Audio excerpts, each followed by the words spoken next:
Aku Swastra Wirawan. Ini merupakan video pertama aku di channel aku. Jadi nanti kalau ada kesalahan seperti grogi ataupun aku salah ngomong, salah kata, jadi mohon maaf. Kita masih belajar. Semoga channel ini dapat bermanfaat bagi kawan-kawan semua.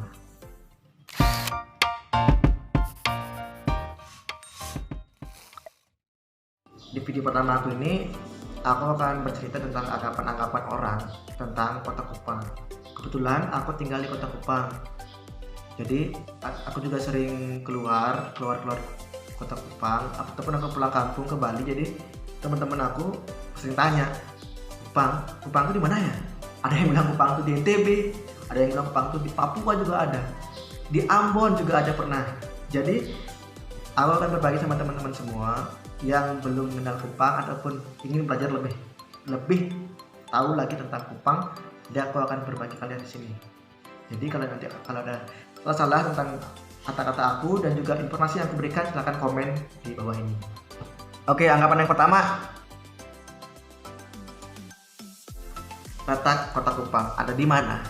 Jadi seperti yang tadi aku bilang, teman-teman aku yang bilang Kupang itu ada di Papua lah, di Ambon, bahkan di NTB. Jadi aku kasih tahu sekarang, sebuah kota madya yang letaknya di Provinsi Nusa Tenggara Timur. Kota Kupang ini juga merupakan ibu kota provinsi dari Nusa Tenggara Timur yang letaknya di Pulau Timor. Jadi Nusa Tenggara Timur ini terdiri dari banyak pulau ya, seperti pulau besarnya Pulau Timor salah satunya. Setelah itu ada Pulau Flores. Setelah itu ada Pulau Sabu dan Rote, Sumba juga. Itu dia. Jadi ngomongin Kota Kupang, mumpung kita lagi bahas Kota Kupang, aku akan ceritakan sedikit sejarah dari Kota Kupang itu. Jadi nama dari Kota Kupang, dari Kupang ini berasal dari nama seorang raja pada saat itu sebelum pemerintahan Portugis, yang tepatnya pada penjajahan ya, tepatnya penjajahan Belanda. Jadi nama rajanya itu yaitu Raja Lai Kopan, atau juga bisa disebut Nai Kopan. Jadi seiring dengan berjalannya waktu, pada tahun 1436 Belanda mulai masuk ke Nusa Tenggara Timur, dan nama Lai Kopan ini orang Belanda tidak bisa menyebutkan Lai Kopan. Jadi mereka menyebutkannya itu Koipan, seperti itu. Koipan. Seiring berjalannya waktu, mulailah bahasa sehari-hari jadilah namanya itu Kupang. Nah, itu cikal bakal dari nama Kota Kupang.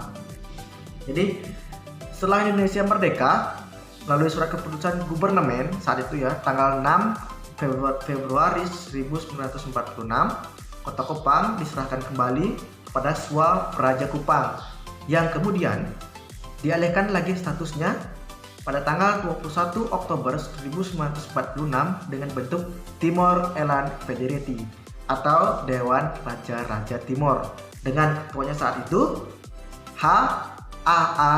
Koro, yang juga saat itu merupakan raja dari Amarasi. Selanjutnya, berdasarkan surat keputusan Swapraja Kupang nomor 3 tahun 1946 tanggal 31 Mei 1946 dibentuk Raat sementara dengan 30 anggota.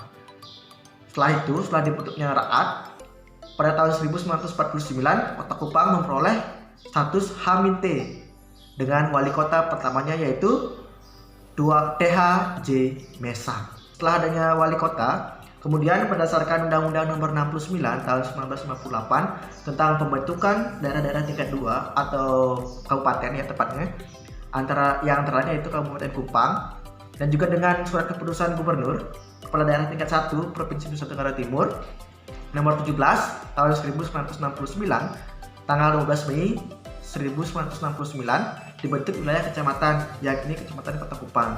Nah, seiring dengan berjalannya waktu dari tahun ke tahun, Kecamatan Kota Kupang ini berkembang begitu pesat.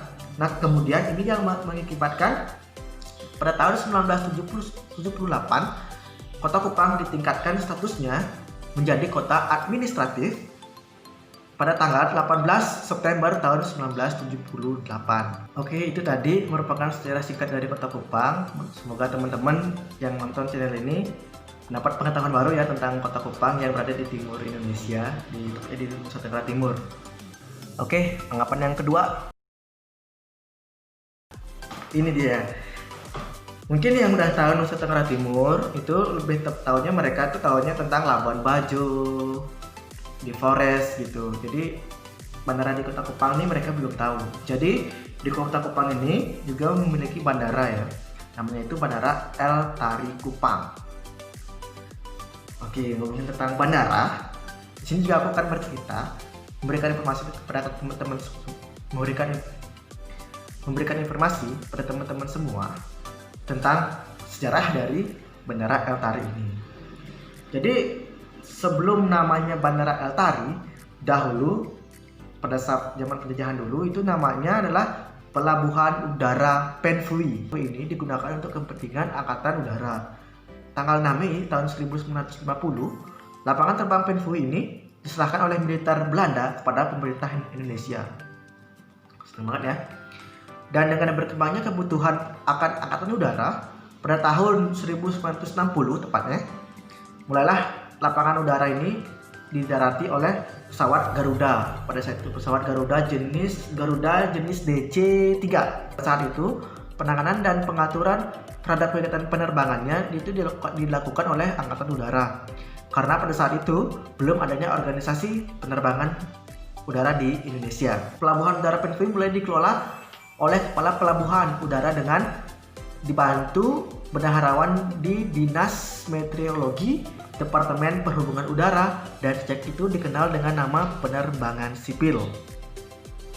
Setelah dikelola oleh Pelabuhan Udara dan diberi nama penerbangan sipil, Pelabuhan Udara ini ditetapkan sebagai Pelabuhan Udara kelas 3 pada saat itu. Meningkatnya arus lalu lintas udara pada saat itu, baik melalui untuk Angkatan Udara ataupun dan lain-lainnya. Maka untuk menunjang itu, maka diterbitkanlah surat keputusan bersama pada saat itu antara Menteri Perhubungan, Menteri Pertahanan, Menteri Keamanan, dan Menteri Keuangan dengan nomor Cap /30-9/75, KM 393-3 PHB-75 dan Cap .927.A/MK-4-8-75, yaitu tentang penggunaan bersama pangkalan udara dan pelabuhan udara. Dalam surat keputusan itu dinyatakan Pelabuhan Udara Penfui menjadi pelabuhan udara penerbangan sivil kelas 2. Oke, setelah tadi awalnya digunakan oleh Angkatan Militer, jadi seiring perkembangannya waktu ya dan juga fungsinya, jadi dari pelabuhan tingkat 3 naik ke pelabuhan tingkat 2 berdasarkan keputusan yang tadi ya. Jadi sejak tanggal 20 Desember tahun 1988, Pelabuhan Udara Penfui diubah dan ditetapkan menjadi Pelabuhan Udara El Tari Kupang. Nama El Tari sendiri itu untuk mengenang nama dari jasa almarhum ya, almarhum mantan Gubernur Nusa Tenggara Timur, yaitu El Tari. Istilah pelabuhan udara kemudian diubah menjadi nama Bandar Udara sejak tanggal 1 September 1985. Belum berhenti sampai di sana, masih berlanjut, yaitu pada tanggal 20 Juni 1988 ditandatanganilah sebuah naskah persetujuan bersama antara Kepala Staf TNI AU dengan Direktorat Jenderal Penerbangan Udara nomor Sperjan ya, /01 V atau 5 strip atau /1988 dan DJU /1861 KUM.060 strip SS. Naskah persetujuan ini adalah tentang penggunaan sebagian areal tanah pangkalan TNI Angkatan Udara El Tari Kupang untuk pembangunan dan juga pengembangan Bandara El Tari Kupang beserta fasilitasnya.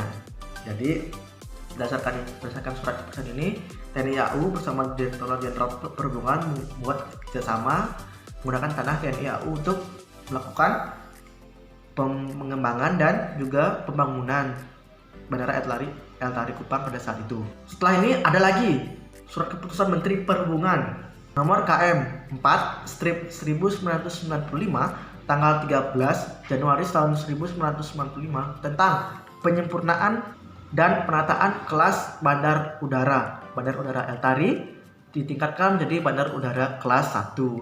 Jadi setelah tadi bermula dari angkatan militer, bandar udara kelas 3, lalu naik lagi setelah digunakan untuk kepentingan komersial menjadi bandara kelas 2, dan pada saat ini tahun 1995 bandara udara El Tari ditetapkan menjadi bandar udara kelas 1. Setelah ditetapkan menjadi bandar udara kelas 1, selanjutnya pada tanggal 1 April tahun 1999 bandar udara El Tari secara operasional masuk ke dalam manajemen PT Angkasa Pura I dengan berita acara serah terima nomor AU-125-UM.234-99 dan BA.250-1999-DU tanggal 30 April 1999 dari Direktorat Jenderal Penerbangan Udara kepada Direktur Utama PT Angkasa Pura I pada saat itu. Pada saat itu, mulailah Bandara El Tari Kupang beroperasi di bawah naungan PT Angkasa Pura I, juga menghubungkan beberapa kota-kota besar di Indonesia. Jadi untuk teman-teman semua yang ingin berkunjung ke Kota Kupang, jadi kalian sudah tahu kan ada bandara sekarang, dan udah dari dulu ada, jadi tidak hanya ada di Flores dan lain-lain. Oke, itu dia tadi untuk jawaban untuk anggapan yang kedua. Anggapan yang ketiga.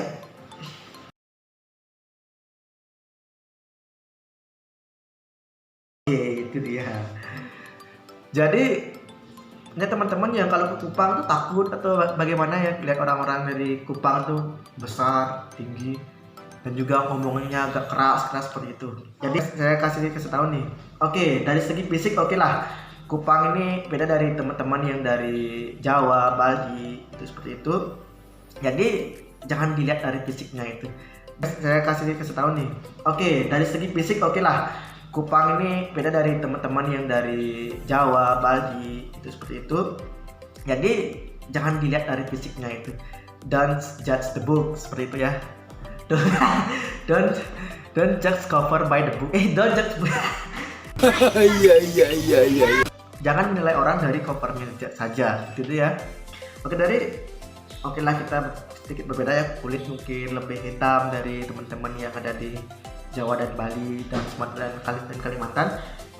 Jadi di Kupang ini jika teman-teman berkunjung ke Kupang, teman-teman harus percaya nih bahwa orang-orang Kupang akan menyambut teman-teman semua dengan senyuman khas mereka dari kepribadian yang sangat hangat seperti itu. Jadi orang-orang Kupang ini sebenarnya sangat ramah. Jadi orang-orang Kupang ini sebenarnya itu orang-orang yang ramah. Seperti saya dulu waktu 3 tahun yang lalu sampai di Kupang, walaupun belum kenal ya, tetap orang-orang sini tetap senyum kepada kita walaupun belum kenal. Nah, itu keramahan mereka kepada kita sebagai pendatang.